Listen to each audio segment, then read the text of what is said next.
ಗುರು ರಾಘವೇಂದ್ರ ಸ್ವಾಮಿಯ ಆಶೀರ್ವಾದ ಅನುಗ್ರಹ ನಮ್ಮೆಲ್ಲರ ಮೇಲೆ ಇರಲಿ ಎಂದು ಹೇಳ್ತಾ ಇವತ್ತಿನ ವಿಡಿಯೋನ ನಾನು ಸ್ಟಾರ್ಟ್ ಮಾಡ್ತಾಯಿದ್ದೀನಿ. Welcome to my video. ಇವತ್ತಿನ recipe holige sambar, banana shrikarani and kosambari. ಇಷ್ಟು ಇವತ್ತಿನ ರೆಸಿಪಿ. ನೋಡಿ, ತುಂಬ ಚೆನ್ನಾಗಿರುತ್ತೆ. ಬಟ್ ನಾನು ಹೇಗೆ ಮಾಡ್ತೀನಿ ಅನ್ನೋದನ್ನು ನಾನು ತೋರಿಸ್ತೀನಿ. ಒಬ್ಬೊಬ್ಬರು ಒಂದೊಂದು ರೀತಿ ಹೋಳಿಗೆ ಸಾಂಬಾರು, ಶ್ರೀಕರಣಿ, ಕೋಸಂಬರಿ ಆ ರೀತಿ. ಬಟ್ ನಾನು ಮಾಡೋ ವಿಧಾನ ಈ ರೀತಿ ಇರುತ್ತೆ. ತುಂಬ ಚೆನ್ನಾಗಿರುತ್ತೆ. ಒಂದು ಸಲ ಟ್ರೈ ಮಾಡಿ ನೋಡಿ ನೀವು. ಒಂದು ಸಲ ತುಂಬ ಚೆನ್ನಾಗಿ ಬರುತ್ತೆ. ನೀವು ಮಾಡಿದ್ರಷ್ಟೇ ಇದರಲ್ಲಿ ಗೊತ್ತಾಗೋದು. ನೋಡಿ, ರೈಸ್ಗೆ ತುಂಬ ಚೆನ್ನಾಗಿರುತ್ತೆ ಈ ಸಾಂಬಾರು. ಓಕೆನಾ? ಟ್ರೈ ಮಾಡಿ ನೋಡಿ ಒಂದು ಸಲ ಇದನ್ನು. ಫಸ್ಟು ನಾನು ಅರ್ಧ kg ಮೈದಾ, ಇದು ಭಾಗ್ಯಲಕ್ಷ್ಮಿ ಬ್ರ್ಯಾಂಡು. ಬಟ್ ನಿಮಗೆ ಯಾವ್ದು ಬೇಕೋ ಆ ಹಿಟ್ಟನ್ನ ಇದು ಮಾಡಿ. ಬಟ್ ಇದರಲ್ಲಿ ತುಂಬ ಚೆನ್ನಾಗಿರುತ್ತೆ. ಇದು ಮತ್ತು ಫಾರ್ಚೂನ್ ಮೈದಾ ಬರುತ್ತೆ. ಇವೆರಡನ್ನೇ ನಾನು ಯೂಸ್ ಮಾಡೋದು. ಬೇರೆ ಯಾವುದು ಮೈದಾ ನಾನು ಯೂಸ್ ಮಾಡಲ್ಲ. ಬಟ್ ಫಾರ್ಚೂನ್ ಇಲ್ಲದೆ ಇರೋದಕ್ಕೆ ನಾನು ಭಾಗ್ಯಲಕ್ಷ್ಮಿನ ಇದನ್ನು first fortune, second Bhagyalakshmi. Okay, ಇದನ್ನು ಅರ್ಧ kg ತೊಗೊಂಡಿದ್ದೀನಿ. ಚುಟ್ಕಿ ಉಪ್ಪು ಹಾಕ್ಬಿಟ್ಟು ಮಿಕ್ಸ್ ಮಾಡಿ ಅದಕ್ಕೆ ಸ್ವಲ್ಪನೇ ನೀರು ಹಾಕ್ತಾ ನಿಧಾನಕ್ಕೆ ಕಲಿಸ್ಬೇಕು. ಸ್ವಲ್ಪ ನಿಮಗೆ ಮೈದಾ ಕಲಿಸ್ಬೇಕಾದ್ರೆ ಸ್ವಲ್ಪ ನಿಧಾನ ಕಲಸಿ, ಅದಕ್ಕೆ ಸ್ವಲ್ಪ ಪೇಷನ್ಸ್ ಬೇಕು. ಯಾವ ರೀತಿ ಇರಬೇಕು ಇದು ಅಂದರೆ, ನೋಡಿ ಈ ರೀತಿ ಕಲಿಸ್ತಾ ಇದ್ದೀವಲ್ಲ, ನಿಧಾನ ಕಲಿಸ್ಬೇಕು. ತುಂಬ ತೆಳು ಮಾಡಬೇಡಿ, ತುಂಬ ಗಟ್ಟಿ ಮಾಡಬೇಡಿ. ಚಪಾತಿ ಹಿಟ್ಟಿಗಿಂತ ಸ್ವಲ್ಪ ತೆಳುವಿರಲಿ, ಆಯಿತಾ? ನೋಡಿ, ಈ ಥರ ಸ್ವಲ್ಪ ಹಿಂಗೆ ಕಲಿಸ್ಬಿಟ್ಟು ಎಣ್ಣೆ ಹಾಕಿ, ನೋಡಿ ಎಣ್ಣೆನ ಈ ಥರ ಮಾಡಿ ಸ್ವಲ್ಪ ಹಿಂಗೆ ಕೈಯಿಂದ ಹಿಂಗೆ ಪ್ರೆಸ್ ಮಾಡಿ ಎಣ್ಣೆನ ಹಾಕ್ಬಿಡಿ ನೀಟಾಗಿ. ಎಣ್ಣೆಲಿ ಇದು ನೀಟಾಗಿ ನೆನೆಬೇಕು ಮೈದಾ. ಫಸ್ಟ್ ಈ ಪ್ರೊಸೀಜರ್ ಒಂದು ನೀವು ಕರೆಕ್ಟಾಗಿ ಮಾಡಿ. ಚಪಾತಿ ಹಿಟ್ಟಿಗಿಂತ ಸ್ವಲ್ಪ ಮೆತ್ತಗಿರಲಿ, ಆಯಿತಾ? ತುಂಬ ತೆಳು ಮಾಡಬೇಡಿ, ಚೆನ್ನಾಗಿ ಬರಲ್ಲ. ನೋಡಿ, ಈ ಥರ ಎಣ್ಣೆನ ನೀಟಾಗಿ ಹಿಂಗೆ ಬೆರಳಿಂದ ಈ ಥರ ಇದು ಮಾಡಿ ಎಣ್ಣೆನ ಅಪ್ಲೈ ಮಾಡಿ ಇಟ್ಬಿಡಿ. ಹಂಗೆ ಪ್ಲೇಟ್ ಮುಚ್ಚಿಟ್ಬಿಡಿ. ಒಂದು 4 hours ಅದು ಹಾಗೆ ನೆನೆಗೆ ಬಿಟ್ಬಿಡೋಣ. ಒಂದು ಕಡೆಗೆ ಎತ್ತಿಟ್ಬಿಡಿ. ನಾನು ಅರ್ಧ kg ಬೇಳೆಗೆ 1.5 ಲೀಟ್ರು ನೀರು ಹಾಕಿದ್ದೀನಿ. ಅರ್ಧ kg ಬೇಳೆಗೆ 1.5 ಲೀಟ್ರು ನೀರು ಹಾಕಿದ್ದೀನಿ. ಹೋಳಿಗೆ ಸಾಂಬಾರಿಗೂ ಬೇಕು, ಅದಕ್ಕೇ ನಾನು ನೋಡಿ ಇಂಡಿಪೆಂಡೆನ್ಸ್ ಅಂತ ತೊಗರಿ ಬೇಳೆ ಬರುತ್ತೆ, ಅದನ್ನು ತೊಗೊಂಡಿದ್ದೀನಿ. ಬೇಳೆನ ಒಂದು 2-3 ಸಲ ನೀಟಾಗಿ ತೊಳೆದ್ಬಿಡಿ. ಕುದಿ ಬಂದಾಗ ಅದಕ್ಕೆ ಹಾಕ್ಬಿಡಿ. ಬೇಳೆನ ನೀಟಾಗಿ ತೊಳೆದು, ನೋಡಿ ಬೇಳೆ ಚೆನ್ನಾಗಿರಬೇಕು. ಈಗ ಮನೇಲಿರೋ ಬೇಳೆ ಮತ್ತು ತರಿಸಿರೋ ಬೇಳೆ ಎರಡೂ ಮಿಕ್ಸ್ ಮಾಡಿಬಿಡಿ. ಒಂದೇ ಬೇಳೆ ಹೋಳಿಗೆಗೆ ಮಾತ್ರ ತುಂಬ ಚೆನ್ನಾಗಿರಬೇಕು. ಬೇಳೆನ ಸೆಲೆಕ್ಟ್ ಮಾಡಬೇಕಾದ್ರೂ ಹುಷಾರಾಗಿ ಸೆಲೆಕ್ಟ್ ಮಾಡಬೇಕು. ಸ್ವಲ್ಪ ಎಣ್ಣೆ ಹಾಕಿ ಅದನ್ನು ಪ್ಲೇಟ್ ಮುಚ್ಚಿ ಬೇಗ ಬಿಟ್ಬಿಡಿ. ಅದನ್ನು ಒಂದು ಸ್ವಲ್ಪ ಅವಾಗ ತೆಗೆದು ನೋಡ್ತಾ ಇರಬೇಕು, ಇಲ್ಲಾಂದರೆ ಉಪ್ಪು ಬರುತ್ತೆ ಮೇಲೆ. ಮತ್ತು ಬೇಳೆ ಬೇಯಿಸೋದು ಅಷ್ಟೇ, ತುಂಬ ಮೆತ್ತಗೆ ಬೇಯಿಸ್ಬೇಡಿ, ತುಂಬ ಹಾರ್ಡಾಗೂ ಬೇಯಿಸಬಾರ್ದು. ಒಂದು ಕರೆಕ್ಟ್ ಹಿಂಗೆ ಬೇಳೆನ ಕರೆಕ್ಟ್ ಮೆಥಡಲ್ಲಿ ನೀವು ಬೇಯಿಸಬೇಕು. ಅದು ಬೇಳೆ ಬೇಯ್ತಾ ಇರಲಿ. ನೆಕ್ಸ್ಟು ನಾನು 1 ಸ್ಪೂನ್ ಎಣ್ಣೆ ಹಾಕಿದ್ದೀನಿ. ಇದು ಸಾಂಬಾರು ಮಾಡೋದಕ್ಕೆ ಮಸಾಲ ಇದು. ನೋಡಿ, ತುಪ್ಪ ಸ್ವಲ್ಪ ಕರಗಿದ ಮೇಲೆ ಅದಕ್ಕೆ 2 ಗೆಡ್ಡೆ ಬೆಳ್ಳುಳ್ಳಿ, ನೋಡಿ ಅದನ್ನು ಹಾಕಿ, ಮತ್ತು 1 ಈರುಳ್ಳಿ ಹಾಕಿ ಸ್ವಲ್ಪ ಅದು ಫ್ರೈ ಆಗಲಿ. 1 ಈರುಳ್ಳಿ ಹಾಕಿದ ಮೇಲೆ ಸ್ವಲ್ಪ ಫ್ರೈ ಆಗಲಿ. ಅದು ಸ್ವಲ್ಪ ಕಲರ್ ಚೇಂಜ್ ಆಗುತ್ತೆ. ನೋಡಿ, ನಿಧಾನ ಇರಲಿ ಇವರು ಫ್ರೈ ಮಾಡಿ. ತುಪ್ಪ ಹಾಕಿ ಮಾಡಬೇಕು ಇದನ್ನು. ಟೇಸ್ಟ್ ತುಂಬ ಚೆನ್ನಾಗಿರುತ್ತೆ ಸಾಂಬಾರ್ದು. ನೋಡಿ, ನೆಕ್ಸ್ಟ್ ಅದಕ್ಕೆ ಸ್ವಲ್ಪ 1 ಸ್ಪೂನ್ ಜೀರಿಗೆ ಹಾಕಿದ್ದೀನಿ ನಾನು. 4 ಕಾಳು ಮೆಣಸು ಹಾಕಿದ್ದೀನಿ ನಾನು ಆ್ಯಕ್ಚುಲಿ ಅದಕ್ಕೆ. ಮತ್ತು ಕರಿಬೇವು ಹಾಕಿದ್ದೀನಿ ಅದಕ್ಕೆ. ನೋಡಿ, ಇದು ರುಬ್ಬೋದಕ್ಕಷ್ಟೇ, ಹೋಳಿಗೆ ಸಾಂಬಾರಿಗೆ ರುಬ್ಬೋದಕ್ಕೆ ಮಸಾಲ ಇದು. ನೋಡಿ, ಹುಣಸೆ ಹಣ್ಣು ಅದನ್ನು ಆ ಬೇಳೆ ಕಟ್ಟು ನೀರಿರುತ್ತಲ್ಲ, ಆ ನೀರನ್ನ ಸ್ವಲ್ಪ ತೆಗೆದ್ಬಿಟ್ಟು ಒಂದು ಬಟ್ಲಲ್ಲಿ ನೀರು ಹಾಕಕ್ಕೆ ಇಟ್ಬಿಡಿ. ನೆಕ್ಸ್ಟ್ 1 ಟೊಮೊಟೊ ಆ್ಯಡ್ ಮಾಡ್ತಾಯಿದ್ದೀನಿ. ನೋಡಿ, ಅದು ಮತ್ತು ಕೊತ್ತಂಬರಿ ಇವೆರಡೂ ಈಗ ನೀಟಾಗಿ ಮಿಕ್ಸ್ ಮಾಡಿ. ಮಿಕ್ಸ್ ಮಾಡಿ ಅದು ಸ್ವಲ್ಪ ಸ್ನ್ಯಾಶ್ ಆಗಂಗೆ ಬೇಯಲಿ, ಸ್ವಲ್ಪ ಪೂರ್ತಿ ಏನು ಬೇಡ, ಯಾಕೆಂದರೆ ರುಬ್ತೀವಲ್ಲ ಇದು, ಹಾಗಾಗಿ ಅದು ಆ ಥರ ಅಷ್ಟೊಂದೇನು ಸ್ನ್ಯಾಶ್ ಆಗೋಂಥ ನೆನೆಸಿಟ್ಟಿಲ್ಲ, ಸ್ವಲ್ಪ ಬೇಯಲಿ ಅದು.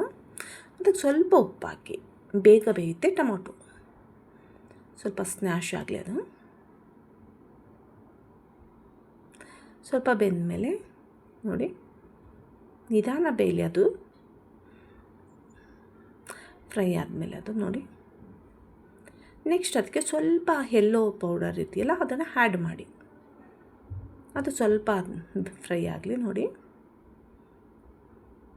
ನೆಕ್ಸ್ಟ್ ನಾನು ಅದಕ್ಕೆ 1.5 ಸ್ಪೂನ್ ಖಾರದ ಪುಡಿ ಹಾಕಿದ್ದೀನಿ. ಇದ್ರ ಬದಲು ನೀವು ಒಂದು ಸ್ವಲ್ಪ ತುಪ್ಪ ಹಾಕಿ ಕೆಂಪು ಮೆಣಸಿನ್ಕಾಯಿ, ಒಣ ಮೆಣಸಿನ್ಕಾಯಿ ಬರುತ್ತಲ್ಲ ಬ್ಯಾಡ್ಗಿದು, ಅದನ್ನು ಫ್ರೈ ಮಾಡ್ಕೊಬೋದು ನೀವು, 8ರಿಂದ 10, ಅದು ನಿಮ್ಮ ಇಷ್ಟ.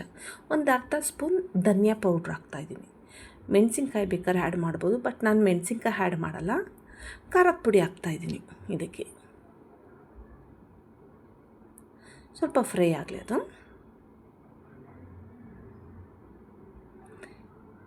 ಸ್ವಲ್ಪ ಫ್ರೈ ಆದಮೇಲೆ ಅದಕ್ಕೆ ಒಂದು 4 ಸ್ಪೂನ್ ನಾನು ಹಸಿ ತೆಂಗಿನಕಾಯಿ ಹಾಕ್ತಿದ್ದೀನಿ. ಇದು ಆಪ್ಷನಲ್ಲು, ನಿಮಗೆ ಬೇಕು ಅಂದರೆ ನೀವು ಹಾಕೋಬೋದು, ಬೇಡ ಅಂದರೆ ಬಿಡ್ಬೋದು. ಬಟ್ ಈಗ ಹಾಕೋದ್ರಿಂದ ಹಸಿ ತೆಂಗಿನ ಕೊಬ್ಬರಿನ ಹಾಕೋದ್ರಿಂದ ಸ್ವಲ್ಪ ಟೇಸ್ಟ್ ಚೆನ್ನಾಗಿ ಬರುತ್ತೆ. ಹಾಗಾಗಿ ಇದನ್ನು ಆ್ಯಡ್ ಮಾಡಿ ನೋಡಿ, ನೀಟಾಗಿ ಮಿಕ್ಸ್ ಮಾಡಿಬಿಡಿ. ಅದನ್ನು ಮಿಕ್ಸ್ ಮಾಡಿ ಅದನ್ನು ಸ್ಟವ್ನ ಆಫ್ ಮಾಡಿ ನೀವು ನೋಡಿ, ನೀಟಾಗಿ ಮಿಕ್ಸ್ ಆಗಬೇಕು. ಎಲ್ಲದಕ್ಕೂ ಮಿಕ್ಸ್ ಮಾಡಿ ಆಫ್ ಮಾಡಿ ತಣ್ಣಗಾಗಕ್ಕೆ ಬಿಟ್ಬಿಡಿ ಅದನ್ನು. ನೋಡಿ ಬೇಳೆ ಸ್ವಲ್ಪ ಇನ್ನೊಂದು ಸ್ವಲ್ಪ ಬೇಯಬೇಕು, ತೋರಿಸ್ತಾ ಇದ್ದೀನಿ ಬೇಳೆನ ನೋಡಿ. ಇನ್ನೊಂದು ಸ್ವಲ್ಪ ಬೇಯಬೇಕು, ಅದು ಬೇಯಿಸಿದ ಮೇಲೆ ನಾನು ನೋಡಿ ಈಗ ಸ್ವಲ್ಪ ಬೆಂದಿದೆ ನೋಡಿ. ಬೇಳೆ ಎಲ್ಲ ಒಂದೇ ಅದಕ್ಕಿತ್ತು. ಈಗ ಅದು ನಾವು ಫ್ರೈ ಮಾಡ್ಕೊಂಡಿದ್ವಲ್ಲ ರುಬ್ಬೋದಕ್ಕೆ ಸಾಂಬಾರಿಗೆ, ತಣ್ಣಗಾಗಿದೆ ಅದು. ಮಿಕ್ಸಿ ಮಾಡ್ಕೊಳ್ಳೋಣ, ಜಾರಿಗೆ ಹಾಕಿ.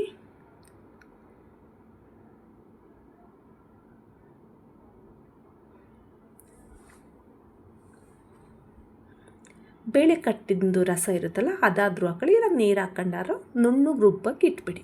ನೋಡಿ ಬೇಳೆ ಬೆಂದಿದೆ, ಅದನ್ನು ಜಾಲರಿ ಇರುತ್ತಲ್ಲ ಕೆಳಗಡೆಗೆ ಒಂದು ಬಟ್ಲಿಟ್ಟು ರಸ ಬೇರೆ ಬೇಳೆ ಬೇರೆ ಸಪ್ರೇಟ್ ಮಾಡಿಕೊಡಿ, ಆಯಿತಾ. ನೋಡಿ ಸ್ವಲ್ಪ ಒಂದು 2 ಸ್ಪೂನ್ ನೀವು ಬೇಳೆನ ಹಾಕ್ಕೊಳ್ಳಿ ಅದಕ್ಕೆ ರುಬ್ಬೋದಕ್ಕೆ. ನೆಕ್ಸ್ಟ್ ಇದು ಸಾಂಬಾರಿಗೆ, ಇದು ಸಾಂಬಾರು ರೆಡಿ ಮಾಡೋದಕ್ಕೆ 1-2 ಸ್ಪೂನ್ ನಾನು ಎಣ್ಣೆ ಹಾಕಿದ್ದೀನಿ. ನೆಕ್ಸ್ಟು ನಾನು ಇದಕ್ಕೆ ಸ್ವಲ್ಪ ತುಪ್ಪ, ಫುಲ್ ನೀವು ತುಪ್ಪ ಆ್ಯಡ್ ಮಾಡ್ತೀನಿ ಅಂದರೆ ಹಾಕ್ಬೋದು, ಆಯಿತಾ. ಸ್ವಲ್ಪ 1-2 ಸ್ಪೂನ್ ಎಣ್ಣೆ ಮತ್ತು 1-2 ಸ್ಪೂನ್ ತುಪ್ಪ ಹಾಕ್ತೀನಿ ಅಂದರೆ ಹಾಗೂ ಮಾಡ್ಬೋದು ನೀವು. ಆ ಕಡೆ ಪಕ್ಕದಲ್ಲಿ ನಾನು ಕೋಸಂಬರಿಗೆ ಒಗ್ಗರಣೆಗೆ ಅಂತ ಚಿಕ್ಕ ಬಾಣಲೆ ಇಟ್ಟು ಅದನ್ನು ಹಾಕಿದ್ದೀನಿ. ಇಲ್ಲಿ ಸಾಂಬಾರಿಗೆ ಸಾಸಿವೆ ಹಾಕಿದ್ದೀನಿ, ಆ ಕಡೆ ಕೋಸಂಬರಿಗೆ ಒಗ್ಗರಣೆಗೆ ಸಾಸಿವೆ ಹಾಕಿದ್ದೀನಿ. ಬಟ್ ನಾನು 2 ಕೆಲಸ ಮಾಡ್ತಾಯಿದ್ದೀನಿ, ಒಂದೊಂದೇ ಕೆಲಸ ಮಾಡಲ್ಲ, ಬೇಗ ಆಗಲಿ ಅಂತ. ಕರಿಬೇವು ಆ್ಯಡ್ ಮಾಡಿದ್ದೀನಿ, ಇದಕ್ಕೂ ಹಾಕಿದ್ದೀನಿ, ಅದಕ್ಕೂ ಆ್ಯಡ್ ಮಾಡಿದ್ದೀನಿ. ಒಂದು ಈರುಳ್ಳಿ ಚಿಕ್ಕದಾಗಿ ಕಟ್ ಮಾಡಿರೋ ಅಂಥ ಈರುಳ್ಳಿ, ಒಂದು ಮೀಡಿಯಮ್ ಸೈಜ್ದು, ಅದನ್ನು ಹಾಕಿ ಸ್ವಲ್ಪ ಫ್ರೈ ಮಾಡಬೇಕು. ಅದು ನೀಟಾಗಿ ಸ್ವಲ್ಪ ಫ್ರೈ ಆಗಲಿ. ಅದು 1-2 ನಿಮಿಷ ಪ್ಲೇಟ್ ಮುಚ್ಚಿಟ್ಬಿಡಿ ಅದನ್ನು. ನೆಕ್ಸ್ಟ್ ಅದಕ್ಕೆ ಹಸಿರು ಮೆಣಸಿನ್ಕಾಯಿ, ಅದು ಕೋಸಂಬರಿಗೆ ಫ್ರೈ ಮಾಡ್ತಿದ್ನಲ್ಲ, ಅಲ್ಲಿ ಒಗ್ಗರಣೆ ಮಾಡ್ತಿದ್ನಲ್ಲ, ಅದಕ್ಕೆ 1-2 ಹಸಿರು ಮೆಣಸಿನ್ಕಾಯಿ ಹಾಕಿ ಒಂದು ಸ್ವಲ್ಪ ಉಪ್ಪು ಹಾಕ್ಬಿಟ್ಟು, ಒಂದು ಅರ್ಧ ಸ್ಪೂನ್ ಉಪ್ಪು ಹಾಕಿ, ಅದಕ್ಕೆ ಒಂದು ಅರ್ಧ ಸ್ಪೂನ್ ಉಪ್ಪು ಹಾಕಿ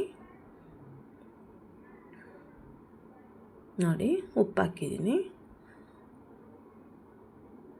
ಒಂದು ಅರ್ಧ ಸ್ಪೂನ್ ಉಪ್ಪು ಹಾಕ್ಬೇಕು ಅದಕ್ಕೆ ನೋಡಿ. ಅದನ್ನು ನೀಟಾಗಿ ಮಿಕ್ಸ್ ಮಾಡಿ ನೆಕ್ಸ್ಟ್ ಹಿಂಗೆ ಹಾಕ್ತಾಯಿದ್ದೀನಿ ಅದಕ್ಕೆ ನಾನು. ನೀವು ಹಿಂಗೆ ನಿಮ್ಮ ಮನೇಲಿ ಯಾವುದಿರುತ್ತೆ ಹಿಂಗೆ ಹಾಕಿ, ಸ್ವಲ್ಪ ಹಾಕಿ, ಒಂದು 1/4 ಸ್ಪೂನಷ್ಟು ನಾನು ಹಾಕಿದ್ದೆ, ಚುಟ್ಕಿ ಹಿಂಗೆ ಹಾಕಿ ನೀವು ನೋಡಿ. ಹಾಕ್ಬಿಟ್ಟು ಅದನ್ನು ತಣ್ಣಗಾಗಕ್ಕೆ ಬಿಟ್ಬಿಡಿ, ಹಂಗೆ ಮಿಕ್ಸ್ ಮಾಡಿ ತಣ್ಣಗಾಗಲಿ, ಅದು ಬಿಟ್ಬಿಡಿ. ನೆಕ್ಸ್ಟ್ ಈ ಕಡೆಗೆ ಹುಳಿನ ನಾವೇನು ಹಾಕಿದ್ವಲ್ಲ,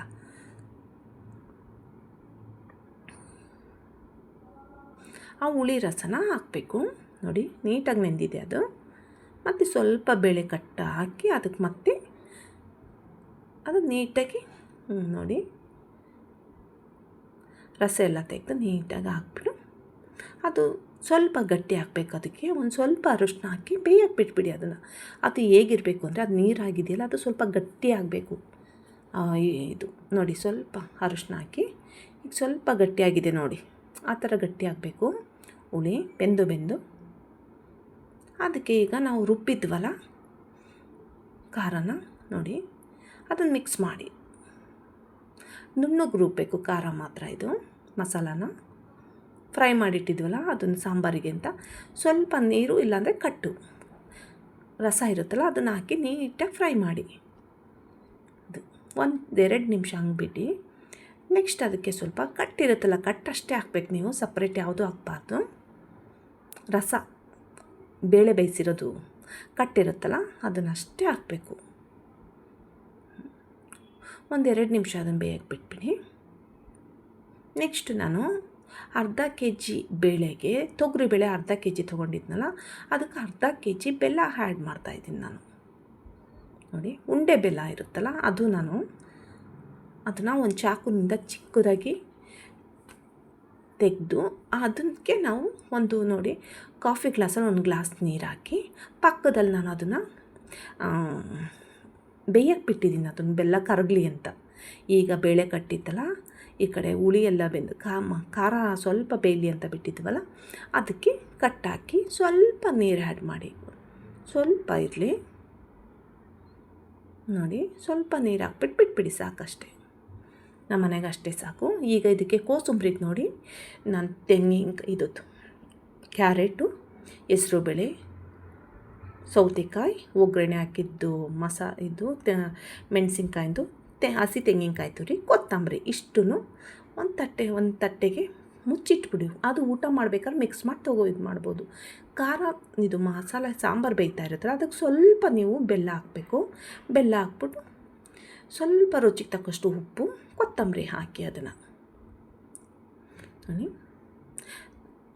ಉಪ್ಪು ಹಾಕಿದ್ಮೇಲೆ ಜಾಸ್ತಿ ಟೈಮ್ ಬೇಯಿಸೋಕೆ ಹೋಗ್ಬಿಡಿ, ಅದು ಚೆನ್ನಾಗಿರಲ್ಲ. ಅದು ಸಿಮ್ ಮಾಡಿಬಿಡಿ. ಅದಕ್ಕೆ ಒಂದು ಚಿಕ್ಕದಾಗಿ ಒಗ್ಗರಣೆ ಬೇಕು, ಮತ್ತು ಇನ್ನೊಂದು ಸಲ ಹಾಕಬೇಕು ಅದಕ್ಕೆ.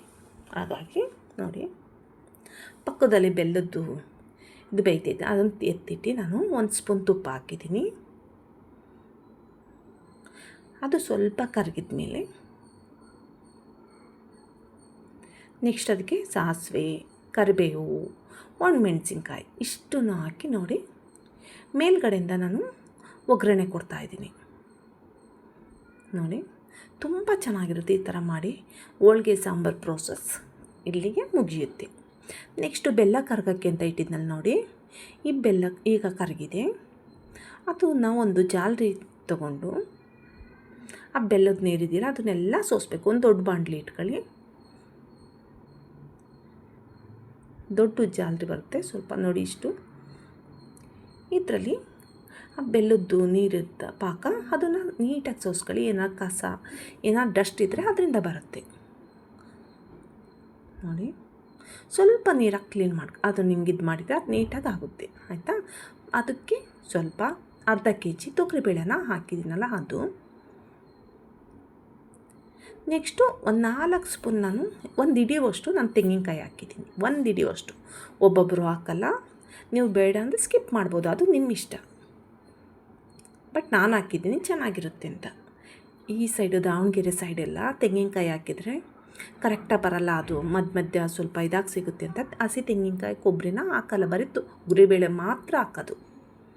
ನಾನು ಸ್ವಲ್ಪ ಆ್ಯಡ್ ಮಾಡಿದ್ದೀನಿ, ಚೆನ್ನಾಗಿರುತ್ತೆ ಟೇಸ್ಟು ಅಂತ. ಇದು ಸ್ವಲ್ಪ ಪಾಕದ ಥರ ಆಗಬೇಕು. ಈಗ ನೀರು ಹಿಂಗಿದೆಯಲ್ಲ ಅದು ಚೆನ್ನಾಗಿ ಬೆಂದು ಸ್ವಲ್ಪ ಪಾಕ ಥರ ಗಟ್ಟಿ ಬರುತ್ತೆ. ಆ ನೀರಿನ ಅಂಶ ಎಲ್ಲ ಡ್ರೈ ಆಗಬೇಕು. ಅಷ್ಟೊತ್ತು ನಾವು ಇದನ್ನು ಡ್ರೈ ಮಾಡಬೇಕು, ಬೇಯಿಸಬೇಕು ನೋಡಿ. ಏಲಕ್ಕಿ ಪೌಡ್ರ್ ಹಾಕ್ತಾಯಿದ್ದೀನಿ, ಒಂದು 3-4 ಏಲಕ್ಕಿ ತಗೊಂಡು ಚಿಕ್ಕದಾಗಿ, ನಾನು ಆವಾಗಲೇ ತಕ್ಷಣ ಮಾಡ್ತೀನಿ, ಪೌಡ್ರ್ ಮಾಡಿ ಇಟ್ಕೊಳ್ಳಲ್ಲ, ಅದ್ರ ಫ್ಲೇವರ್ ಎಲ್ಲ ಹೋಗುತ್ತೆ ಅಂತ ನಾನು ಆ ತಕ್ಷಣ ಅಷ್ಟೇ ನಾನು ಮಾಡೋದು. ನೀಟಾಗಿ ಫ್ರೈ ಆಗಲಿ ನೋಡಿ. ನೋಡಿ ಇವಾಗೆಲ್ಲ ಗಟ್ಟಿ ಆಗ್ತಾಯಿದೆಯಲ್ಲ, ಈ ಥರ ಗಟ್ಟಿ ಆಗಬೇಕದು ನೋಡಿ. ಕರೆಕ್ಟಾಗಿದೆ ನೋಡಿ, ಈ ಹದ ಬರಬೇಕು ನೋಡಿ, ತೋರಿಸ್ತಾ ಇದ್ದೀನಿ. ಇದನ್ನು ನೀವು ಸ್ವಲ್ಪ ತಣ್ಣಗಾದ್ಮೇಲೆ ಮಿಕ್ಸಿನಾದ್ರೆ ಮಾಡ್ಬೋದು, ಇಲ್ಲ ನಮ್ಮದು ಗ್ರೈಂಡ್ ಇದೆ, ಗ್ರೈಂಡ್ರಲ್ಲಿ ಏನಕ್ಕೆ ರುಬ್ತೀನಿ ಅಂದರೆ ಈವನ್ನಾಗಿ ಬರುತ್ತೆ, ಎಲ್ಲ ಹಿಟ್ಟು ಕರೆಕ್ಟಾಗಿ ಬರುತ್ತೆ ನೋಡಿ. ಒಂದು ಬೇಳೆ ಒಂದು ಹಿಟ್ಟು ಥರ ಇರೋದು, ಬಟ್ ಮಿಕ್ಸಿಲಿ ಆ ಥರ ಆಗುತ್ತೆ. ಬಟ್ ನೀರು ಹಾಕೋಗಿಲ್ವಲ್ಲ, ಈವನ್ನಾಗಿ ಬರುತ್ತೆ ಅಂತ ನಾನೇನು ಮಾಡ್ತೀನಿ, ಗ್ರೈಂಡರಲ್ಲೇ ರುಬ್ಬೋದು ಹೋಳ್ಗೆದು ಹಿಟ್ಟನ್ನ. ಓಕೆ, ಬೇಳೆ ಇರುತ್ತಲ್ಲ ಅದನ್ನು ನಾನು ಗ್ರೈಂಡರಲ್ಲೇ ರುಬ್ಬೋದು. ತುಂಬ ಚೆನ್ನಾಗಿ ಬರುತ್ತೆ ನೋಡಿ, ಎಷ್ಟು ನೀಟಾಗಿ ಎಲ್ಲ ಸ್ನ್ಯಾಶ್ ಹಾಕಿ ನುಣ್ಣಗೆ ರುಬ್ಬಿರಬೇಕು. ಬಟ್ ಮೈದಾನ ನಾವು ಬೇಳೆ ಬೇಯಿಸ್ಬೇಕಾದ್ರೆ, ಮೈದಾ ಕಲಿಸ್ಬೇಕಾದ್ರೆ, ಹಿಟ್ಟನ್ನ ರುಬ್ಬಬೇಕಾದ್ರೆ, ಇವು ಮೂರು ನಾವು ಮೈಂಡಲ್ಲಿ ತುಂಬ ಚೆನ್ನಾಗಿ ಇಟ್ಕೊಂಡ್ರೆ ಹೋಳ್ಗೆ ಮಾಡೋದು, ಹೋಳ್ಗೆ ಸಾಂಬಾರು ಮಾಡೋದು ತುಂಬ ಈಸಿ. ಇಲ್ಲ ಅಂದರೆ ತುಂಬ ಕಷ್ಟ. ನೋಡಿ, ಒಂದು ಬೇಳೆನೂ ಇಲ್ಲ, ನುಣ್ಣಗೆ ರುಬ್ಬಬೇಕು. ಅದು ನೋಡಿ, ಅದನ್ನೆಲ್ಲ ಒಂದು ಬಟ್ಲಿಗೆ ತಗೊಂಡು ನೀಟಾಗಿ ನೋಡಿ ಆ ಥರ ಕೈ ಹಾಕಿ, ಏನಾಗಲ್ಲ, ಅದು ಹೆದ್ರುಕೊಳ್ಳೋಂಥ ನೆಸಿಟಿ ಇಲ್ಲ. ನೋಡಿ ಆ ಥರ ಹಿಟ್ಟೆಲ್ಲ ತೆಗೆದ್ರೆ ನೀಟಾಗಿ ಬರುತ್ತೆ. ಅದನ್ನು ಸ್ವಲ್ಪ ನೀರಾಗಿ ಸ್ವಲ್ಪ ಇದು ಮಾಡಿ ಸಾಂಬಾರಿಗೆ ಮಿಕ್ಸ್ ಮಾಡ್ಕೋಬೋದು. ನೆಕ್ಸ್ಟ್ ನಾನು ಹೋಳ್ಗೆ ಮಾಡೋ ಪ್ರೋಸೆಸ್ಸು, ತವಾಗೆ ಫಸ್ಟು ಎಣ್ಣೆ ಹಾಕಿ ಒಂದು ಸಲ ಬಿಸಿ ಮಾಡಿ ಇಟ್ಟಿದ್ದೆ, ಆಫ್ ಮಾಡಿದ್ದೆ. ನೆಕ್ಸ್ಟ್ ಇವಾಗ ಸ್ಟವ್ನ ಪೂರ್ತಿ ಜಾಸ್ತಿ ಇರಬಾರ್ದು, ಸಿಮ್ಗಿಂತ ಸ್ವಲ್ಪ ಜಾಸ್ತಿ ಇರಲಿ, ಸಿಮ್ಮಿಗಿಂತ ಸ್ವಲ್ಪ ಜಾಸ್ತಿ ಇರಬೇಕು. ಉರಿ ಜಾಸ್ತಿ ಆದರೆ ಏನಾಗುತ್ತೆ ಅಂದರೆ ಹೋಳ್ಗೆದು ಮೈದದ್ದು ಮೇಲ್ಗಡೆ ಲೇಯರ್ ಇರುತ್ತೆ, ಅದು ತುಂಬ ಬ್ಲ್ಯಾಕ್ ಇರುತ್ತೆ. ಬಟ್ ಆ ರೀತಿ ಮಾಡಬೇಡಿ, ಚೆನ್ನಾಗಿರಲ್ಲ ಅದು ನೋಡೋದಕ್ಕೆ. ಬರೀ ಮೈದಾ ಅಷ್ಟೇ ಸ್ವಲ್ಪ ಲೈಟಾಗಿ ಬೆಂದರೆ ಸಾಕು. ಚಪಾತಿ ರೀತಿ ಕಪ್ಪಗೆ ಮಾಡೋದು ಅದೆಲ್ಲ ಚೆನ್ನಾಗಿರಲ್ಲ. ಹಾಗಾಗಿ ನೋಡಿ, ಉಂಡೆನ ಫಸ್ಟು ಮೈದಾನ ಸ್ವಲ್ಪ ಹಿಂಗೆ ಅಗಲ ಮಾಡ್ಕೊಂಡು ಮತ್ತಿದಕ್ಕೆ ಹೂರಣ ಹಾಕಿ ಹಿಂಗೆ ಫಿಲ್ ಮಾಡ್ತಾ ಹೋಗಬೇಕು. ನೋಡಿ, ಎಕ್ಸ್ಟ್ರಾ ಮೈದಾ ಬಂದರೆ ಅದನ್ನು ತೆಗೆದು ಬಿಡಿ. ನೋಡಿ, ಬೇಳೆ ಮೈದಾ ನನಗೆ ತುಂಬ ಚೆನ್ನಾಗಿ ಬಂದಿತ್ತು, ಹಾಗಾಗಿ ಹೋಳ್ಗೆನೂ ತುಂಬ ಚೆನ್ನಾಗಿ ಬಂದಿತ್ತು. ನೋಡಿ, ನಾನು ಸ್ಪೂನಂತೂ ಯೂಸ್ ಮಾಡಲ್ಲ ಹೋಳ್ಗೆ ಮಾಡಬೇಕಾದ್ರೆ, ಕೈಯಿಂದನೇ. ಅಲ್ಲಿ ಹಾಕ್ಬೇಕಾದ್ರೂ ಅಷ್ಟೇ, ಇಲ್ಲಿ ನಾನು ಕವರಿಗೆ, ಇದು ಹೋಳ್ಗೆ ಕವರ್ ಅಂತ ಬರುತ್ತೆ ನೋಡಿ, ಶೀಟು, ಅದನ್ನು ಯೂಸ್ ಮಾಡಿ. ಇಲ್ಲ ಎಣ್ಣೆ ಕವರ್ ಆದರೂ ನೀವು ಯೂಸ್ ಮಾಡ್ಬೋದು. ನಾನು ಚಪಾತಿ ಹಿಟ್ಟು ಸ್ವಲ್ಪ ಹಿಂಗೆ ದೊಡ್ಡದು ಮಾಡಿ ಕೈಲಿ, ಚಪಾತಿ ಲಟ್ಟಣಿಗೆ ಇರುತ್ತಲ್ಲ ಅದ್ರಲ್ಲಿ ನಿಧಾನಕ್ಕೆ ನೀವು ಲಟ್ಟಿಸ್ಕೊಳ್ತಾ ಹೋಗಿ. ಅದು ಒಂದು ಕಡೆ ದಪ್ಪದು ಒಂದು ಕಡೆ ಚಿಕ್ಕದು ಬರಲ್ಲ, ಒಂದು ಶೇಪಾಗಿ ನೀಟಾಗಿ ಬರುತ್ತೆ. ನೋಡಿ, ನಿಮಗೆ ಎಷ್ಟು ಅಗಲ ಬೇಕೋ ಅಷ್ಟು ಅಗಲ ನೀವು ಲಟ್ಟಿಸ್ತಾ ಹೋಗ್ಬೋದು. ಚಪಾತಿ ಲಟ್ಟಿಸ್ತೀವಲ್ಲ ಆ ರೀತಿ ನಿಧಾನಕ್ಕೆ ಲಟ್ಟಿಸ್ತಾ ಹೋಗಿ. ಬಟ್ ಈಸಿ ಮಾಡೋದು ಕಲಿಯೋವರೆಗೂ, ಆಮೇಲೆ ಕರೆಕ್ಟಾಗುತ್ತೆ. ಹಾಗಾಗಿ ನೀವು ಈವನ್ನಾಗಿ ಅದನ್ನು ಲಟ್ಟಿಸ್ತಾ ಹೋಗಿ. ನೋಡಿ, ನಿಮಗೆ ಎಷ್ಟಾಗಲ ಬೇಕು, ಚಿಕ್ಕದು ಬೇಕು ಅಂದರೆ ಚಿಕ್ಕದು ಮಾಡ್ಕೊಂಡು ಹೋಗ್ಬೋದು, ದೊಡ್ಡದು ಬೇಕು ಅಂದರೆ ದೊಡ್ಡದು ಮಾಡ್ತಾ ಹೋಗ್ಬೋದು. ನಿಮಗೆ ಎಷ್ಟಾಗಲ ಬೇಕು ಅನಿಸುತ್ತೆ ಅಷ್ಟೆಷ್ಟು ದೊಡ್ಡದು ಮಾಡ್ಕೊಳ್ತಾ ಹೋಗಿ. ನೋಡಿ, ಹೋಳ್ಗೆ ಕವರ್ಗೆ ಸ್ವಲ್ಪ ಎಣ್ಣೆ ಹಾಕಿ, ಬಟ್ ಅದನ್ನು ಉಂಡೆನ ನನ್ನ ಮಗಳು ಮಾಡಿಕೊಡ್ತಾಯಿದ್ರು, ಹಾಗಾಗಿ ನಾನು ಆ ಉಂಡೆನ ನಾನು ನಿಮಗೆ ತೋರಿಸ್ತಾ ಇಲ್ಲ. ನಾನು ಮಾಡ್ತೀನಿ, ಅದನ್ನು ನೋಡಿ ಒಂದು ಸಲ ಗೊತ್ತಾಗುತ್ತೆ. ಮುಂದೆ ನಾನೇ ಮಾಡ್ತೀನಿ. ನೋಡಿ, ನಿಧಾನಕ್ಕೆ ಲಟ್ಟಿಸ್ತಾ ಹೋಗಬೇಕು. ಆ ಥರ ತುಂಬ ಈಸಿ ಇರುತ್ತೆ. ಬೇಳೆನ ನುಣ್ಣಗೆ ರುಬ್ಬಬೇಕು, ಒಂದು ಬೇಳೆ ಇರಬಾರ್ದು. ನೋಡಿ ಎಷ್ಟು ನೀಟಾಗಿ ಬರ್ತಾಯಿತ್ತು ಅಂದರೆ, ಮೈದಾನೂ ಚೆನ್ನಾಗಿತ್ತು. ಮೈದಾನ ನಾವು ಎಣ್ಣೆ ಹಾಕಿ ಇಟ್ಟಿರ್ತೀವಲ್ಲ, ಅದು ಮಾಡಬೇಕಾದಾಗ ಮಾತ್ರ ಒಂದು 2 ನಿಮಿಷ ಹಿಂಗೆ ನೀಟಾಗಿ ಅದನ್ನು ಮಿಕ್ಸ್ ಮಾಡಿ ಹೋಳ್ಗೆ ಮಾಡೋಕ್ಕೆ ಸ್ಟಾರ್ಟ್ ಮಾಡಬೇಕು. ಅದನ್ನು ಮಾತ್ರ ನೀವು ಮರಿಬೇಡಿ. ಮೈದಾ ಚಪಾತಿ ಹಿಟ್ಟಿಗಿಂತ ಸ್ವಲ್ಪ ಮೆತ್ತಗಿರಲಿ, ಆಯಿತಾ? ನೋಡಿ ಯಾವ ರೀತಿ ಬರ್ತದೆ. ನಾನು ಕೈಯಲ್ಲೇ ಎಣ್ಣೆ ಎಲ್ಲ ಹಾಕೋದು, ಎಣ್ಣೆ ಹೋಳ್ಗೆಗೆ ಹಾಕೋದು ಕೈಯಲ್ಲೇ, ನಾನು ಇದು ಮಾಡೋದು ಕೈಯಲ್ಲೇ. ನಿಧಾನಕ್ಕೆ ಹಾಕಿ, ಬಟ್ ಸ್ಟವ್ ಮಾತ್ರ ತುಂಬ ಜೋರು ಮಾಡಬೇಡಿ, ಸಿಮ್ಮಿಗಿಂತ ಸ್ವಲ್ಪ ಜಾಸ್ತಿ ಇರಲಿ. ನಿಧಾನ ಪ್ರೋಸೆಸ್ಸಲ್ಲೇ ಬೇಯಬೇಕು. ಇದು ಒಂದೊಂದೇ ನಿಧಾನಕ್ಕೆ ಮಾಡ್ಕೊಳ್ತಾ ಹೋಗಿ, ತುಂಬ ಈಸಿ ಇರುತ್ತೆ. ನೋಡಿ, ಸ್ವೀಟೆಲ್ಲ ನಂದು ಕರೆಕ್ಟ್ ಇತ್ತು, ಹೋಳ್ಗೆ ಮಾಡ್ತಾಯಿರೋ ಮೆಥಡು ಕರೆಕ್ಟಾಗಿದೆ. ನೋಡಿ, ಉಬ್ಬಿ ಬರ್ತಾಯಿತ್ತು. ಚಪಾತಿ ಹೇಗೆ ಉಬ್ಬುತ್ತೆ ಹೇಳಿ. ನೋಡಿ, ಇವಾಗ ಮಾಡೋದು ತೋರಿಸ್ತಾ ಇದ್ದೀನಿ. ಅಲ್ಲಿ ನೋಡಿ, ಮೈದಾನ ಒಂದು ಮಾಡಿ ತೋರಿಸೋಣ ಅಂತ ನನ್ನ ಮಗಳು ಮಾಡಿಕೊಡ್ತಾ ಇದ್ದಿತ್ತು ಅದನ್ನು. ಬಟ್ ನಾನು ಒಂದು ಮಾಡಿ ತೋರಿಸೋಣ ಅಂತ ನಿಮಗೋಸ್ಕರ ನಾನು ಮಾಡಿದ್ದು. ಬಟ್ ಹೋಳ್ಗೆ ಒಬ್ಬರು ನಿಂತ್ಕೊಂಡು ಮಾಡೋದು ತುಂಬ, ಹೋಳ್ಗೆ ಸಾಂಬಾರು ಇವೆಲ್ಲ ಮಾಡೋದು ತುಂಬ ಪ್ರೋಸೆಸ್ ಹಿಡಿಯುತ್ತೆ. 2.5 3 hours ಬೇಕು. ನೋಡಿ, ಆ ರೀತಿ ಫಿಲ್ ಮಾಡ್ತಾ ಹೋಗಬೇಕು, ನಿಧಾನ ಮಾಡಿ.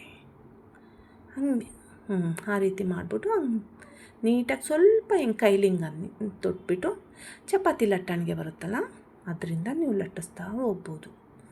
ನೋಡಿ, ತುಂಬ ಜಾಸ್ತಿ ನೀವು ಬೇಯಿಸೋಕೆ ಹೋಗ್ಬಿಡಿ.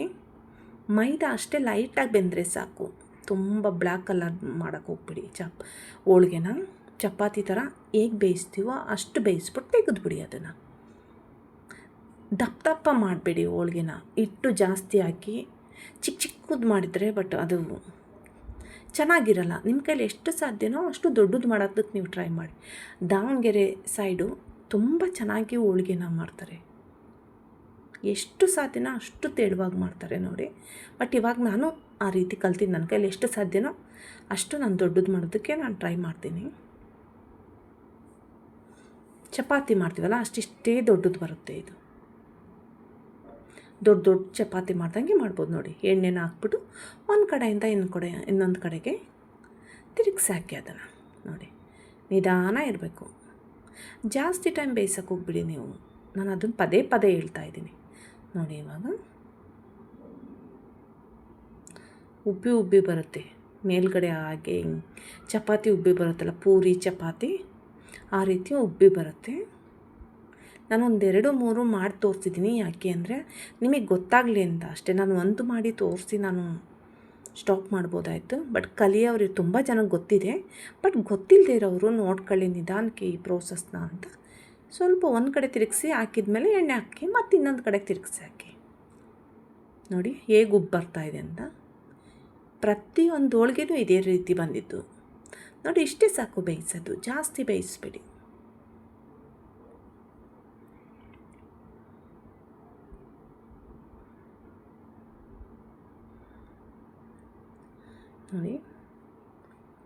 ನೋಡಿ ನಾನು ಸ್ಟವ್ನ ಎಷ್ಟು ಸಿಮ್ ಮಾಡಿಟ್ಟಿದ್ದೀನಿ ಅಂತ ನೀವು ಅಲ್ಲಿ ನೋಡಿದರೆ ನಿಮಗೆ ಗೊತ್ತಾಗುತ್ತೆ.